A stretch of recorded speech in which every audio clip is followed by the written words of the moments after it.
panibagong development na ito, umaasa ang pulisya na tuluyan ng lilinaw ang kaso kaugnay sa pagkamatay ng 18th victim na si Mark Andre Marcos.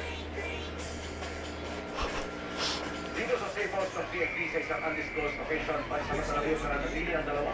Sa kasama ng biktimang si Mark Andre Marcos, na sumailalim mo sa initiation rights ng Lex Salino Project. Nabigyan ng pagkakataon ng GMA News na makuha ng video sina Efrain Daniel Lara at Christopher Ryan Maranon, kapwa 21 anyos. Ang dalawa ay kabash ng biktimang si Mark Andre sa San Beda Parish of Rosa Mediola at kasabay na pumasok at sumailalim sa initiation rights noong araw ng linggo. Hirap na yung maglakad sila Lara at Maranon, magkakaskulay pa lang ang bigat-binti ng dalawa. Focus pa sa mga sugat at pasa sa braso nila. Unfortunately, hindi magandang kalagayan nila, but I'm definite na buhay-buhay sila. Sa kabila, pasyaraw sila Lara at Maranon na lumutang parang inisin ang kanilang pangalan at patunayang hindi sila suspect at kabilang sila sa siyam na Leo 5 na sumilalim sa initiation rights. They were blindfolded.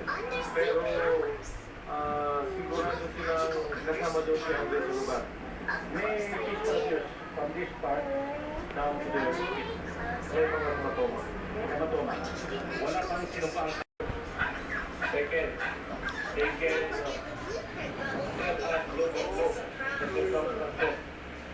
Mike Bell sa pahayag ng Cavite Police, batay sa dokumento ni Maranon at Lara, hindi naging mabilis at matagal na umusad ang initiation rights ng mga neophyte.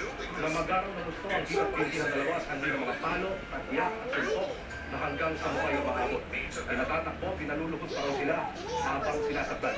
Hindi raw madadetermina sa kasalukuyan nila Lara at Maranon kung ilang tao ang nagsagawa ng initiation rights dahil nakapiling na kanilang mga mata.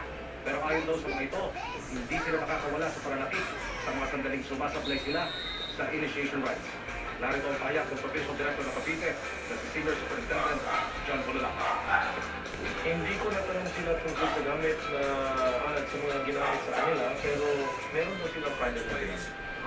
Iba pa yung pistol, yung sinusuntok-suntok pa kasi. Iba pa yung sinusuntok kung hindi nila nasasagot yung mga tanong.